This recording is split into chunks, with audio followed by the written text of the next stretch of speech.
Estamos então em invertebrados, veremos artrópoda. Os artrópodas ou artrópodes são os invertebrados de patas articuladas. Eu sei que alguns, ao visualizarem essa lâmina, ficam um pouco angustiados. Confesso que também algumas coisas aqui me deixam um pouquinho angustiada, mas vamos a eles. A classe insecta, os insetos, né? Uma grande variedade, os insetos que não são alados, como é o caso da formiga, os insetos que são alados, como é o caso da abelha, e nós vamos seguindo aí as borboletas, as mariposas, todos eles estão presentes no grupo dos insetos, louva-a-Deus, grilo, gafanhoto, todos esses dessa natureza. E nós vamos ver aqui como saber quando se trata de um inseto. Outro exemplo são os crustáceos. Os crustáceos, eu botei aqui muito chique, né? Um lagostim. Então tá presente o lagostim, a lagosta, o camarão, o siri, o caranguejo. Todos esses são exemplos de crustáceos, são incrustados, ok? E aí nós temos aqui a classe aracnida ou aracnídeos, que estão presentes quais elementos? A aranha, ou aranhas, óbvio, né? As aranhas, os escorpiões, os carrapatos, muito cuidado. Ó, outro detalhe aqui, pulga é inseto, carrapato é aracnídeo, não bota os dois no mesmo grupo não, porque geralmente o pessoal fala assim, pulga, carrapato, tudo igual. Não, não é tudo igual não. Repetindo, pulga, inseto, carrapato, aracnídeo. O carrapato é irmão da aranha? É irmão da aranha, irmão, primo da família. E outro exemplo de aracnídeo que não vai te agradar, não me agradou quando eu descobri, mas vamos a ele. Essa pontinha preta que está no seu rosto, que pontinho preto? Pode estar no seu rosto, pode estar nas suas costas, geralmente está no rosto. Que ponto preto é esse? Aquele que a pessoa vem, espreme para tirar. Vamos a ele? É o cravo. O cravo, aquele pontinho, não é espinha, tá? A espinha é uma infecção, é ocasionada por bactérias. Mas aquele pontinho preto que as pessoas espremem, ainda sai uma gordurinha, o cravo, ele é um microaracnídeo. Não, mas espera aí, mas eu tenho vários pontinhos pretos. Então você tem vários microaracnídeos. Você tem seus bichinhos de estimação. Então, o cravo, ele é um microaracnídeo. Mas não é recomendável nem ficar espremendo nada, nem cravo, nem espinha, não é recomendável, principalmente com a mão suja, porque ao invés de melhorar a situação, você pode piorar, cuidado com isso. A classe quilópode, esse bichinho tão conhecido, a lacraia, dá agonia até de mexer ali, e a classe diplópode, que são os gongolões, aquele bichinho que a gente bota a mãozinha, ele se envolve, ele fica todo voltado para ele mesmo. Então vamos. Como é que eu sei que eu tenho um inseto? Estou na classe insecta dos insetos. Como é que eu sei que eu tenho inseto? O corpo do inseto é dividido em 3 partes. Como é que é esse negócio? Eu vou dividir aqui junto com vocês. Cabeça, olha a cabeça aqui. Tá visualizando? Tórax aqui é a divisão, e abdômen. Cabeça, tórax, abdômen. Se você encontrar um bichinho e quiser saber se ele é inseto, se ele é aracnídeo, cabeça, tórax, abdômen. Então os artrópodes são os animais de patas articuladas. Todos eles têm a pata articulada. Mas para eu botar na classe de inseto, porque tem uns bichos que fica meio na dúvida se é inseto ou isso é aranha. Ou seja, se é insecta ou é aracnídeo. Então você divide, ó. Inclusive eu botei o exemplo da formiga, porque eu gosto muito, eu acho que essa divisão na formiga é muito certinho. Geralmente quando você desenha a formiga, não desenha 3 bolinhas? 3 bolinhas, a formiga. Então, ó, de novo, cabeça, juntinho. Tórax, olha o tórax aqui. E o abdômen aqui grandão. Cabeça, tórax, abdômen. O corpo da formiga é dividido em 3 partes, cabeça, tórax e abdômen. Então, já resolveu o problema? Não, não resolveu não. Sabe por quê? Porque às vezes, quando você vê um bichinho desse, você não faz a divisão certa. Então, vamos para outra característica que vai te classificar em relação ao insecto. Mas por que a gente tá... Parece uma brincadeira, né? A gente tá brincando. Vai dividir a formiga e tal. Não tá brincando, não. É porque lá no concurso eles pedem isso. Quantas partes é formado o corpo do inseto e essa outra característica que eu vou falar agora. Então, é importante saber, apesar de parecer uma brincadeira. Outra característica fundamental. Os insetos são formados por 3 pares de patas. Ó, o primeiro, o segundo e o terceiro. Se são pares, eu vou ter 3 do outro lado, correto? Então, eu vou ter que ter 3 patas de um lado e 3 patas do outro. 3 pares de patas. Pegou um bichinho, contou as patas, se tiver mais de 6, não é insecta. Então, aqui, vamos visualizar? Ó, 1, 2, 3. Tem 3 desse lado. 1, 2, 3. 3 do outro. Então, eu tenho... Olha que legal, é tudo 3. O corpo é dividido em 3 partes. Cabeça, tórax e abdômen. E as patas são 3 pares de patas. Então, eu tenho 3 patas de um lado, 3 patas do outro, ou 6 patas. Ok? Beleza. Agora, vamos para... Já sabemos que para ser insecta, ele tem que ter o quê? Ele tem que ter essa casca, né? Que é característica dos artrópodes, que é o exoesqueleto. Todo artrópode tem um esqueleto externo, tem um esqueleto firme, um esqueleto rígido, denominado um esqueleto de quitina. Cuidado, não é quitina. Eu vou escrever aqui, ó. Quitina.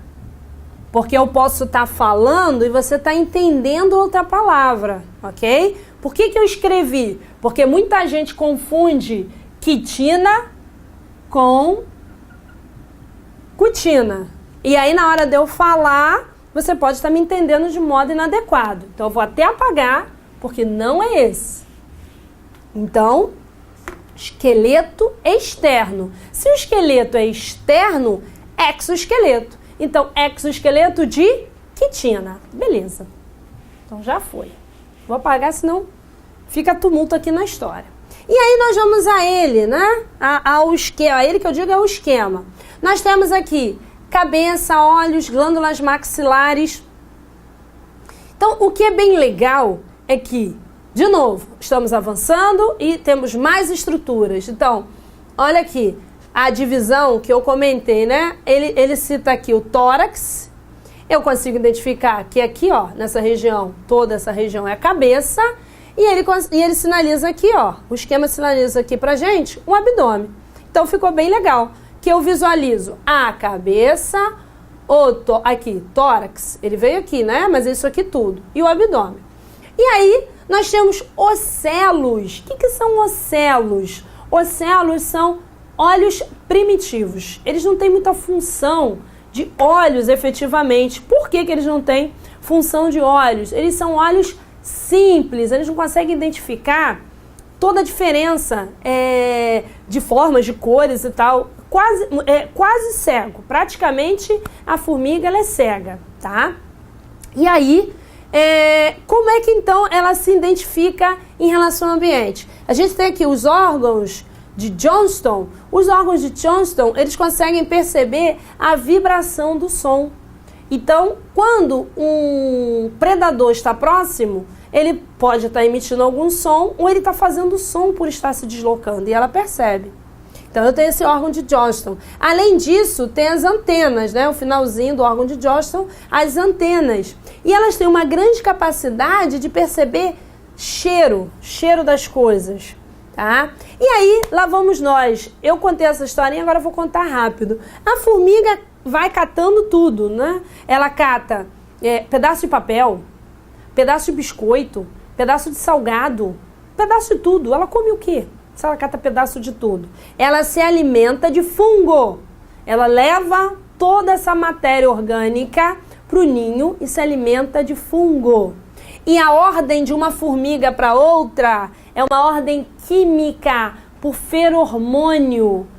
Feromônio. E aí, cada formiga libera um pouquinho de feromônio chamando a outra. Assim como cada abelha libera um pouquinho de feromônio chamando a outra. Ok? Então, nós temos o sistema nervoso bem desenvolvido, muito mais desenvolvido do que os anteriores. O sistema circulatório também mais desenvolvido que os anteriores. Então, no caso da formiga, lembrando que ela faz parte do grupo dos insectas, assim como abelhas, gafanhotos, bicho-pau, louva-a-Deus, todos esses. O corpo é dividido em cabeça, tórax e abdômen. Elas possuem 3 pares de patas e os insetos se comunicam quimicamente por feromônio. Esses feromônios podem definir território. Então, elas vão e vêm pelo mesmo caminho. Esse feromônio pode definir reprodução. Elas podem se reproduzir por conta da liberação do feromônio. Esse feromônio pode estar relacionado à defesa. Quando elas se sentem ameaçadas, aí libera feromônio. Então, passando para a classe crustácea. Os crustáceos, que é o incrustado, aqui é o exemplo do lagostim. Podia ser a lagosta, pode ser o caranguejo, pode ser o siri.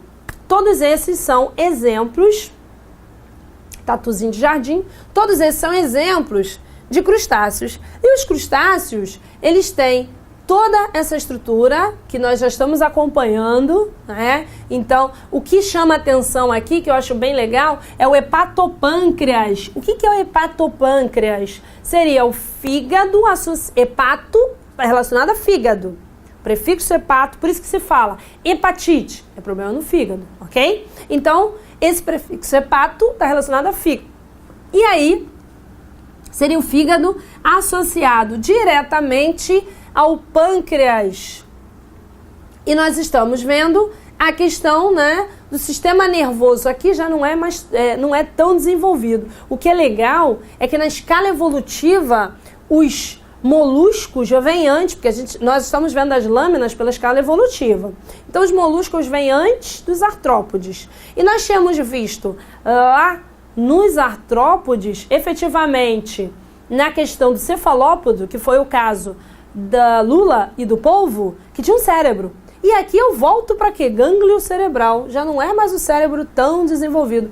Gânglios nervosos. Mas o que eu tenho que visualizar é o quê? Eu tenho um gânglio cerebral que manda mensagem para vários gânglios nervosos. Então ele substituiu o grande cérebro pelos gânglios nervosos, ok? Aranha. Opa! Quando eu falei da confusão, é porque muitos confundem insecta, que são os insetos, com aracnídeo. Vamos descobrir como identificar aracnídeo? O corpo é dividido em 2 partes, tá? Eu vou até trocar de cor aqui para ver se fica melhor. O corpo é dividido em 2 partes. Ah, melhorou um pouquinho, né? Que parte é essa? Vou fazer aqui, ó. Vai ficar melhor. Aqui, ó. Que parte é essa? Pode dividir em parte anterior e parte posterior, tá? 2 partes. Mas essas partes têm nome. A parte anterior é denominado cefalotórax. Céfalo é cabeça. Tórax seria a parte intermediária que nós vimos na formiga. Então, uma peça única. A cabeça e o tórax formam uma peça única. É como se a sua cabeça tivesse presa direto no tórax, não tivesse o pescoço. Entendeu? Então, aqui, cefalotórax é direto. É uma coisa só. E o abdômen. Então, a aracnídeo só tem o quê? 2 partes no corpo. A parte anterior, cefalotórax, a parte posterior, abdômen. Em relação à quantidade de patas, lembra que eu falei para vocês que eles fazem um quadro comparativo? E o quadro comparativo é sempre entre insecta e aracnídeo. A quantidade de patas, 4 pares de patas. Então, eu vou ter que ter 4 patas de um lado, 4 patas de um outro. Vamos contar? 1, 2, 3, 4. Foi. 1, 2, 3, 4. Cuidado para não contar errado. Porque a frente da cabeça dos aracnídeos tem umas coisas como isso aqui, ó. Isso aqui não é uma pata. Não caminha, ele não caminha com aquilo ali, tá? Isso ali é uma peça, ok? Que são os pedipalpos. E ali por baixo, ali por dentro tem a quelícera. Então o pedipalpo é como se fosse uma pata falsa. O que é a pata verdadeira? É que o animal vai se locomover. Quem são os aracnídeos? Voltando, aranha, escorpiões, carrapato, ácaro e aquele que eu falei que está na sua pele, que é o Dermodex. Se você quiser o nome, digita aí na internet Dermodex. Você vai ver o microaracnídeo que está na sua pele, ok? Então, voltando ao nosso aracnídeo, nós temos aí uma coisa bem característica dos aracnídeos, a glândula de veneno. Então, muitos aracnídeos, ó, olha o termo, muitos, não são todos. Muitos aracnídeos, eles inoculam veneno. Então, inoculam veneno direto. E esse veneno é inoculado pela quelícera, ela ajuda na questão de inocular esse veneno. Então, quando eles se sentem ameaçados, ele, ó, inocula o veneno. O ideal, quando você é atacado, seja por um aracnídeo, seja por um ofídeo, que são as cobras, ou qualquer outro animal que você nem consiga identificar o que é, mas você sentiu que foi atacado e está começando a ter reações, o ideal é que você consiga visualizar esse animal. Tente visualizar. Como assim? O máximo que você puder visualizar, ó, se nós fôssemos descrever esse aqui, você chegaria no posto de atendimento e diria assim, era uma aranha marrom e tinha umas pequenas manchas, parecia que era a cabeça, umas manchas pretas. O que o médico vai fazer? Então se ela era marrom, tinha mais ou menos umas manchas, então é aranha do tipo tal. Aí ele vai te dar o veneno que combate, ele vai te dar o soro que combate esse veneno. Vai te dar o veneno? O médico vai te dar o veneno. Ele vai te dar o soro, repetindo, que combate o veneno. Esse soro vai combater o veneno específico dessa aranha. Quando você relata que não identificou, como é que ele vai saber se é aranha, se era cobra? O que ele vai te dar, como ele vai tratar de você? Então, o ideal é tentar identificar. Se não puder, né, o que se pode fazer? Você tenta, pelo menos, relatar em que ambiente você foi atacado. Aí fala assim, como assim? Você foi no banheiro, você foi na sala, você foi no quintal. Porque tem alguns animais que têm preferência por algumas áreas. De repente, com esse relato, ele já chega à resposta, tá? Então vamos lá, retornando aos nossos artrópodes, que são animais de patas articuladas, têm exoesqueleto de quitina. Não podemos esquecer isso. E é um exemplo ótimo, né? A lacraia. Falando em veneno, estamos na lacraia. A lacraia também tem algumas lacraias, não são todas, que têm veneno, que também são agressivas. Então tem que ter muito cuidado em relação à lacraia também, por conta disso. Existem casos de lacraia que atacam indivíduos que esse indivíduo é tão sensível ao veneno que pode ocasionar choque anafilático. E aí, visualizando o esqueminha da lacraia, o que é interessante, lembra que eu falei dos anelídeos? Que o anelídeo tem aquela estrutura vermiforme, parece um verme, parece uma lombriga, parece uma solitária, mas é mole. Por que eu enfatizei isso ainda há pouco nos anelídeos, ou no anelida? Porque a lacraia, se eu visualizar aqui, eu posso confundir. Lacraia, tem lá esse esquema na prova. Que legal o anelídeo, ó. Olha as divisões aqui. Não é um anelídeo. Por que não é um anelídeo? Porque tem um exoesqueleto. A minhoca tem esqueleto do lado de fora dela? Não. A lacraia tem. Então, a lacraia é um artrópode porque tem patas articuladas. E a minhoca também não tem patas, né? Tem patas articuladas e tem exoesqueleto. Esse exoesqueleto é de quitina. Então, não confunda aqui esses anezinhos. Isso aqui não tem nada a ver com a relação dos anelídeos, que são vermes, vermifóides, né? Tem um formato de verme e tem um corpo anelado. Uma coisa é uma coisa, outra coisa é outra coisa, né? Isso parece até uma brincadeira, mas realmente o anelídeo é um e o caso do quilópode, efetivamente, que faz parte do grupo dos artrópodes, é outra coisa. E aí vamos lá. Nós temos aqui uma estruturazinha, já temos a estrutura do olho, efetivamente, a maxila, glândula de veneno, né, a forcíbula, que ela chega e encaixa. A lacraia, ela tem hábitos de agressividade. Então você vai identificar que é um quilópode, que é uma lacraia, porque às vezes a gente visualiza, mas não identifica. Isso é uma lacraia mesmo? Isso é um quilópode? Sim, quando ela tiver hábito agressivo, se ela estiver muito se movimentando com muita velocidade, quando você se aproximar, que o ideal é você não se aproximar, né? Quando ela estiver com muita agressividade. E tem lacraias que se alimentam de pequenos animais, de pequenos vermes. O diplópode, ó, eu botei esse aqui pra gente lembrar. Encostou aqui, ó como é que ele fica, enroladinho. Tem alguns que liberam até um cheiro desagradável, né? Um odor desagradável.